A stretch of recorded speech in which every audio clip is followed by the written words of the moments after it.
Do you need a creator with life experience or with experience kind of writing the scenario of the characters that they're writing?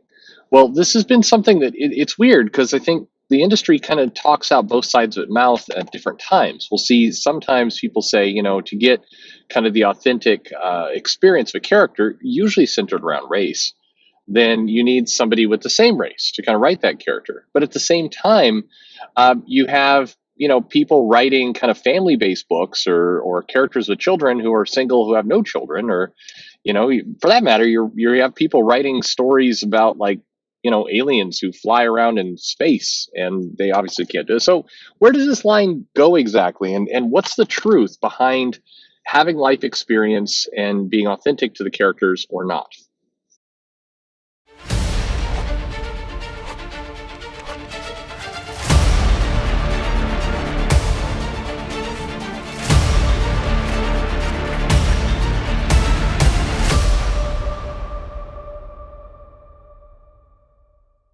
Hey everybody, this is Perch. That was quite a long lead in, and really maybe it kind of answers a lot of where I'm going. I feel like this is a case where there's these things that get thrown out and said, but they're really not completely thought through. And the basic idea, and sometimes I think it's people who are using kind of the wrong excuse to get what they want. Bring it all the way to the top. I think that if the goal is to get more diverse voices, meaning people from different cultural, ethnic, financial backgrounds, different storytellers into comics to tell stories, I think that's a good idea. I think having many different styles, many different voices it's a solid plan. There's nothing wrong with that plan on the surface. And I think in a lot of cases, if you just said that, you'd get some disagreement, but not much. I think that obviously you want to set a high quality bar. You want these stories to be good. You want the people to be and fit things like they get their scripts turned in on time. They work well with others. They don't kind of flake out in the middle of an assignment. Kind of those basic things, and they have an interesting story to tell. And I think in order to when you're publishing 80 comics a month, if you're Marvel, then you've got a lot of room to have a lot of different types of voices, different storytellers, and I think that's smart. But then I think you got to go all the way. I think you should have people who write from a feminist perspective. You should have people who write from a not a misogynist perspective. That's not the opposite of feminist. But you should have people who are writing from all different backgrounds, all different stories, all different ideas. Have somebody who's former military writing a military book. Have a person who's a Christian writing books with that bent. Have people who are an atheist writing books with that storyline. I mean, it's all fine. It's good. But in many cases, the publishers like to say things like, if it's Black Panther, and so we definitely need a strong voice who can speak to the Black experience in a book. Or with Riri Williams, they had the same. They kind of put these things out there. Now, Eve Ewing turned out to be, I think, relatively solid as a writer. She had some interesting things to tell. She understood story structure. She got her scripts in on time. Success, right? So, but I think that a lot. I guess I would have cheered that moment a lot more if they would have said, "Hey, here's Eve Ewing. She's got a good pitch for a story. She has some interesting things to tell. We're going to get her on here, and we're excited to see what she has to do." But instead, the pitch was really kind of along the lines of, "We really need to find somebody who fits the background of the character." And if that's the case, if we're going for that, then does that mean that we need to get a family man, somebody with children, to write Fantastic Four? Because that is a family book. Do we need somebody who's going to write? I mean, Dan Slott's been writing that book. Dan Slott is not, he's not he's not Reed Richards on any front. And so it's like, well, okay, so do we get it wrong with Dan Slott? Do we need to? And this is where I think it's ridiculous. I think it's like, can we get a roster of people who have really interesting voices, really interesting stories to tell, again, from all different backgrounds, and then put them on books where they have good pitches, they've got good assignments. Now, I will say that you need to have some cultural knowledge or background of certain characters or certain topics, and people push back hard on that, but it's true. If you, for example, if you are a foodie and you go live in Japan, that doesn't make you qualified to write, Japanese cultural stories. Just because you watch some of the game shows there, you hung out in Akihabara, and you took the train every day, doesn't mean you're suddenly an expert on Japanese culture. There's more to it than that. Now, does that mean that you have to be, Japanese in order to write something in Japan? No, there's plenty of expats, there's plenty of people who really understand that region, understand the culture, understand kind of the, what makes it what it is. It can write stories. It's not your skin color, it's kind of the hard work, the experience that you put into it.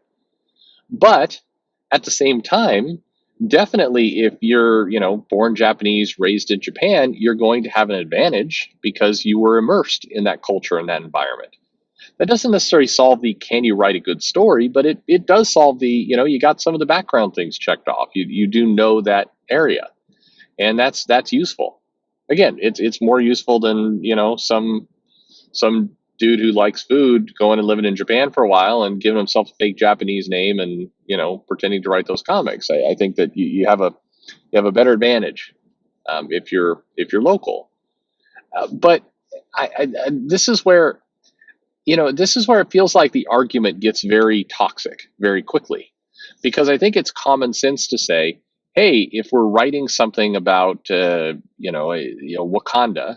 and we want to have something that kind of reflects a genuine African experience of that culture and kind of that region, then we need to have somebody who either lived there or has deep knowledge or studied it heavily, or can reflect that on the page. I'd love to talk to somebody who disagrees with that. Like, nobody in their right mind would disagree with that. And I think the second sentence is, and then of course this person has to be able to tell a good story. Who disagrees with that? But instead, these topics get very much into kind of cultural wars and quotas, and there's a lot of stuff going on. I got into a fierce argument. It was one of my favorites on Twitter because I had both sides, quote unquote, going after me simultaneously. And in many cases, I wanted to just figure out how I could get both of them to kind of argue with each other, and I could kind of step out the side door. But it was around, I don't believe for a second that inside of Marvel or DC, they come into the morning meeting. First of all, there's no morning meeting, but if they come into this meeting and they go, all right, we're looking at our staff here, and we've got 20 women on staff, and we need 24. So, go out there and find 4 women. Doesn't matter if they know what they're doing, if they're skilled, they can write. Doesn't matter. Just find me 4 women, because that's the percentage we need to hit in order to achieve the monthly numbers. That doesn't happen. Now, definitely what does happen is that networks will hire friends, and somebody will say, kind of what I said, it's like, well, we've got a female character here, we should get a strong female voice to write this strong female character. And I think that kind of stuff goes on all the time. And I think sometimes, and especially more recently, the kind of qualities of the person, like, oh, this person wrote some feminist essays, so definitely they're going to be perfect for Captain Marvel, is put ahead of things like, hey, let's solicit a pitch and see if the person actually wants to write Captain Marvel and has a good Captain Marvel story in mind. I think that's that. Well, I don't think I've heard now many times within Marvel that part of the whole kind of hiring process is way down the list beyond finding kind of the DNA of a writer. And that Marvel, and again, this isn't a big secret, they've admitted this publicly, that they go and they recruit people that they think will fit a certain character. And sometimes the what will fit a certain character is not really based in, like, can this person write a comic? Does this person understand sequential storytelling? Do they have an interesting take on the character that we want them to write? And those things all come later. And I think that's the problem, is those things should come early. I'm, again, sign me up. I'm all for a lot more diversity, more than we currently have. Because actually, I don't think we have great diversity in comics today in terms of the creators. I think, we hear that we do, but, if you kind of squint and look at the numbers, it's like, well, I mean, no, there's still a lot of dudes writing comics. They still have a lot of the same DNA, and they, we have kind of not one. There's just, we have a limited set of kind of social qualities. in people. We have groupings of creators that live in kind of one area. We have a bunch of writers that came out of the same spot, same place of employment in some cases. That part is not working out. And I think there's a lot of improvement that can be made. So it's weird because sometimes I get in the arguments like, oh, you know, some people don't want diversity in in their comics. They want to get rid of all the diversity. It's like to the au contraire, I'd like more. I'd like more. I'd like more. Again, more financial status, more social status, more backgrounds. I'd like to see somebody, from the Midwest who, grew up on a farm writing a book about farms. I don't know if I want that or not, but you get my point. I think that there's definitely truth in the idea that you should get people who write what they know, and that's going to, limit your audience a little bit. It's going to narrow that field, which is a good thing because otherwise you're just kind of shooting in the dark for any kind of creator. But I think that that has to be applied consistently and everywhere. Maybe we should get a really strong kind of science fiction writer who knows kind of AI and cyberpunk and just some of these kind of very, techie science fiction, and put that person on Iron Man. That probably be a good idea. Maybe we should get somebody who really understands family. Like I feel this is going to be a terrible example, but I'll throw it out anyway. I feel like Chris Columbus, who's directed, this is why it's not a great analogy, has directed a bunch of family movies and a bunch of things in that genre, probably a better person to write Fantastic Four than say a Dan Slott or somebody who hates kids. There's a bunch of writers across comics who have the no kid pledge, where they kind of refuse to, they don't want kids, they won't have kids, they're going to be child free, and that's their choice. There's nothing wrong with that. But then if you're writing a comic about the first family of the Marvel Universe that is a family book with kids, maybe you should kind of want kids. I mean, it just seems like that would be a good thing to do. But again, seems obvious. What do you think? Do backgrounds matter? How much do they matter? Where do they matter?